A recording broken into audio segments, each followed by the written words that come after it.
खांसी जुकाम फीवर में रहता है, लेकिन बच्चों में भी ये खांसी जुकाम फीवर तो है, इसके अलावा उसको डायरिया है, वीकनेस है, वोमिटिंग है या जॉन्डिस है, तो इस तरह से प्रेजेंट करने लगा है। कभी हटाना है, लोग मास्क नहीं जैसे हटा मास्क हटाना शुरू कर दिया, वो सबसे ज़्यादा एक दूसरे सोशल डिस्टेंस जो है सेपरेशन वो नहीं मेंटेन कर रहे हैं।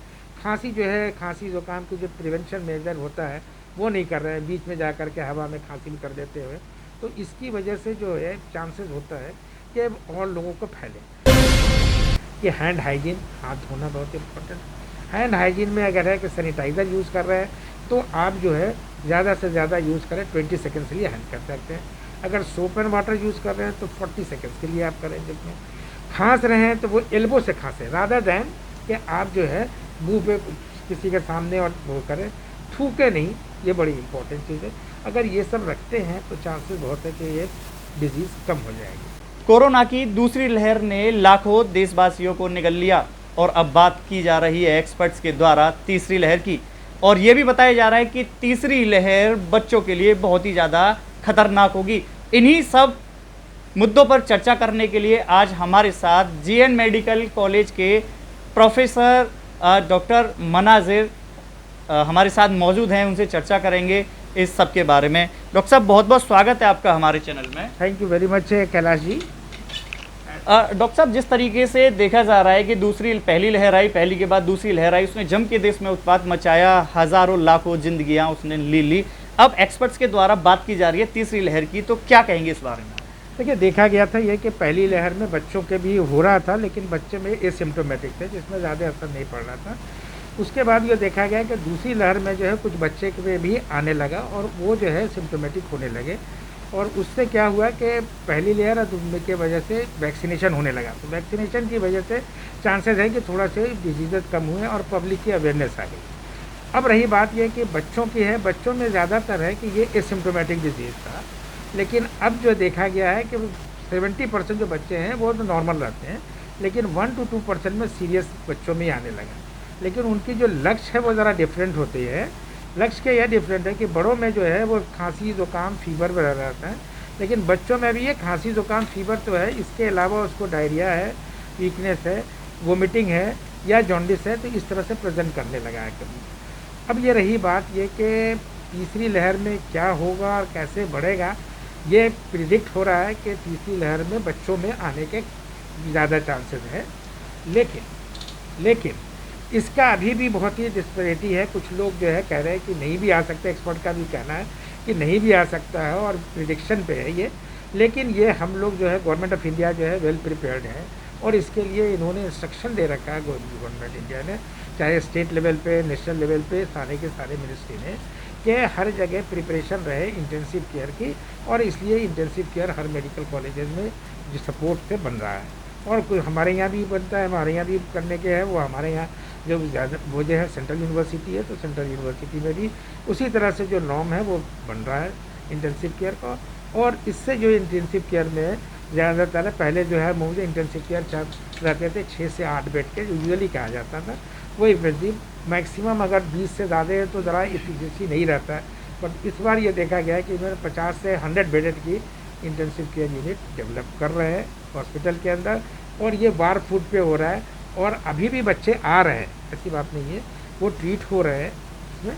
लेकिन उसके साथ जो प्रॉब्लम आ रही है कि उनकी जो ड्रग की जो कॉस्ट है वो बड़ी महंगी पड़ रही है। जो ड्रग देते हैं, जहाँ तक सवाल है, एंटीबायोटिक का बहुत ज़्यादा रोल नहीं है, रेमडेसिविर जो सबसे ज़्यादा लोग यूज़ करते थे उसकी बहुत ज़्यादा रोल नहीं है, लेकिन जो अब जो इम्पोर्टेंट जो आ रहा है इम्यूनोग्लोबुलिन्स का ज़्यादा आ रहा है, क्योंकि इनमें लक्ष्य थोड़ा डिफरेंट हो रहा है, डायरिया से आ रहा है, वोमिटिंग से आ रहा है, दूसरे होता है रैश की वजह से जो कहलाता है कावासाकी डिजीज़ की तरह प्रेजेंट होता है। तो अगर वो दवा मिल जाती है तो वो जो है बच्चे इम्प्रूव कर जाते हैं। सर, जिस तरीके से बताया जा रहा है कि तीसरी लहर, एक्सपर्ट्स के द्वारा जो बताया जा रहा है कि तीसरी लहर का जो सबसे ज़्यादा जो प्रभाव देखने के लिए मिलेगा वो बच्चों में देखने के लिए मिलेगा, तो ऐसा क्या कारण है कि तीसरी लहर बच्चों को ज़्यादा प्रभावित करेगी? देखिए, प्रॉब्लम ये आ रही है कि हम लोग जो है जो प्रिकॉशंस लेना है वो ले नहीं पाते। एक तो ये है कि जैसे मास्क लगाना है, लोग मास्क नहीं जैसे मास्क हटाना शुरू कर दिया, वो सबसे ज़्यादा एक दूसरे सोशल डिस्टेंस जो है सेपरेशन वो नहीं मेंटेन कर रहे हैं। खांसी जो है, खांसी जुकाम की जो प्रिवेंशन मेजर होता है वो नहीं कर रहे हैं, बीच में जा कर के हवा में खांसी भी कर देते हुए, तो इसकी वजह से जो है चांसेस होता है कि और लोगों को फैले। अब रही बात कि बच्चों का जहाँ तक सवाल है, तो बड़े लोगों को तो पहले वैक्सीनेशन हो रहा था, तो पहले वैक्सीन कर रहे थे वो 45 ईयर्स के एबव में। अब उन्होंने कर करके 20 ईयर्स से बच्चे से 20 से साल से 45 साल पे भी कर दिया है उन्होंने वैक्सीनेशन के लिए। अभी बच्चों के वैक्सीनेशन का अभी कोई वो नहीं किया गया है, लेकिन अगर जब वैक्सीनेशन होगा तो शायद ये प्रिवेंटिव मेजर्स होगा। लेकिन बेसिकली कोरोना जो रुकता है वो बेस्ट वे है कि उसको प्रिवेंटिव मेजर ज़्यादा है। प्रिवेंटिव मेजर एक ये सबसे ज़्यादा इम्पोर्टेंट है कि हैंड हाइजीन, हाथ धोना बहुत इम्पोर्टेंट है। हैंड हाइजीन में अगर है कि सैनिटाइज़र यूज़ कर रहे हैं तो आप जो है ज़्यादा से ज़्यादा यूज़ करें, 20 सेकेंड्स के लिए हैंड कर सकते हैं। अगर सोप एंड वाटर यूज़ कर रहे हैं तो 40 सेकेंड्स के लिए आप करें। जिसमें खांस रहे हैं तो वो एल्बो से खांसें, रादर दैन कि आप जो है मुंह पे किसी के सामने और वो करें, थूके नहीं। ये बड़ी इंपॉर्टेंट चीज़ है। अगर ये सब रखते हैं तो चांसेस बहुत है कि ये डिजीज़ कम हो जाएगी। ठीक है। जिस तरीके से डॉक्टर साहब ने बताया कि तीसरी लहर से किस तरीके से बचना चाहिए, चाहे बात मास्क की हो या बार बार हाथ धोने की हो। डॉक्टर साहब, मेरा अगला सवाल है कि जिस तरीके से बड़े जो व्यक्ति होते हैं उन्हें जब कोई परेशानी होती है तो वो अपनी परेशानी को सामने वाले व्यक्ति को बता सकता है, तो कहीं ना कहीं एक सहूलियत मिलती है परेशानी को जानने में। ऐसे में बच्चों में खासकर देखने के लिए मिलता है, जब वो परेशान होते हैं, बीमार होते हैं, तो वो अपनी बात को कह नहीं पाते हैं। तो ऐसे में हम कैसे पता लगाएं कि हमारा बच्चा कोरोना की तीसरी लहर से संक्रमित की तरफ जा रहा है?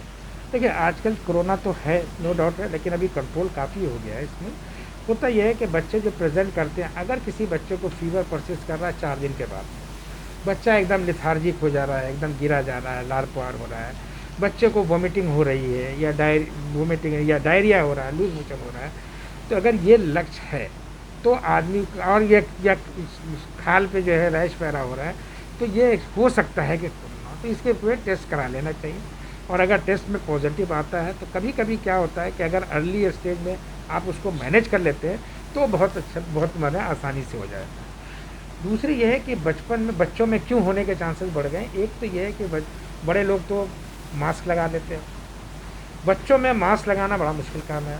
तो गवर्नमेंट ऑफ इंडिया ने plus Indian academy of paediatrics ने इन्होंने किया कि कौन से बच्चे को किया जाए।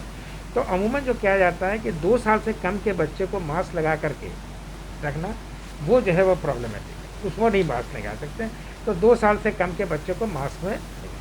दूसरा है कि ओवर क्राउडिंग एकदम रोकना चाहिए, कि ओवर क्राउडिंग में बच्चा ना जाए, कि मॉल में है या कहीं शादी ब्याह में बहुत ज़्यादा हो। तीसरा सबसे ज़्यादा इम्पोर्टेंट ये होता है कि हैंड हाइजीन के लिए इम्पोर्टेंट है, वो भी ज़रा मुश्किल हो जाता है बच्चों को संभालने के लिए, क्योंकि हैंड हाइजीन करना और सफाई करना। लेकिन अगर ये इस तरह की हरकत माने कोशिश करें तो वो पेरेंट्स कर सकते हैं। सर, देखने के लिए आया है कि जब बच्चों को सर्दी जुकाम या बुखार जैसे कुछ लक्षण नज़र आते हैं तो अमूमन देखने के लिए मिलता है जो पेरेंट्स होते हैं वो नज़दीकी मेडिकल स्टोर से ही दवाएं खरीद के और बच्चों को दे देते हैं। तो ऐसे में देखने के लिए मिला है कि जो बीमारियां हैं वो भी बढ़ जाती है। तो इस बारे में आप क्या कहना चाहेंगे? देखिए, ऐसा है कि अगर बच्चे को फीवर रह रहा है, खांसी है, ज़ुकाम है और बच्चा एक्टिव रह रहा है, कोई इतना ज़्यादा प्रॉब्लम नहीं है, तो उसमें सिर्फ 100 से अगर ज़्यादा है तो उसको आप पैरासीटामॉल 10 to 15 मिलीग्राम पर केजी से दे दें, वो इम्प्रूव। अगर वो फीवर 4 दिन से ज़्यादा रह रहा है और बच्चा जो है कमज़ोर हो रहा है, बच्चा बहुत ज़्यादा जो है लिथार्जिक हो रहा है, तो उसको ज़रूर नियर बाई हॉस्पिटल में ला के देखना है, क्योंकि उससे जो है अगर अर्ली डिटेक्शन हो गया तो उससे बच्चा जो है सेफ हो सकता है। सर, हमारे चैनल के माध्यम से देशवासियों को इस तीसरी लहर से बचने के लिए आप क्या संदेश देना चाहेंगे? देखिए, एक तो सबसे ज़्यादा इम्पोर्टेंट ये है कि हैंड हाइजीन बहुत इम्पोर्टेंट है, नंबर 1। हैंड हाइजीन बहुत इम्पोर्टेंट है। दूसरा ये है रेस्पिरेटरी हाइजीन, के अगर खांसी ज़ुकाम ज़्यादा जो है तो वो बीच में जा करके ओवर क्राउडिंग में कम जाए। तीसरे में कि जो है इम्यूनिटी डेवलप करने का मतलब कि जो बच्चे हैं उनको खाने पीने का ख्याल रखें, नंबर 1। ये जो है जंक फूड वगैरह के अवॉइड करें। ये कार्बोनेटेड जो इतने बाहर के जितने भी जो फूड है, जो कोल्ड ड्रिंक और ये सब अवॉइड करें, लिक्स करें। और ये अगर हो सकता है कि नहीं, बच्चों में भी वैक्सीनेशन का भी चांसेस है कि इसमें अगर होगा तो प्रोटेक्ट हो सकता है। लेकिन मोर और लेस इतना ज़्यादा सीरियस इतना बच्चों में नहीं होता। कुछ ही बच्चे आपसे बताएं कि 70% में कुछ नहीं होता।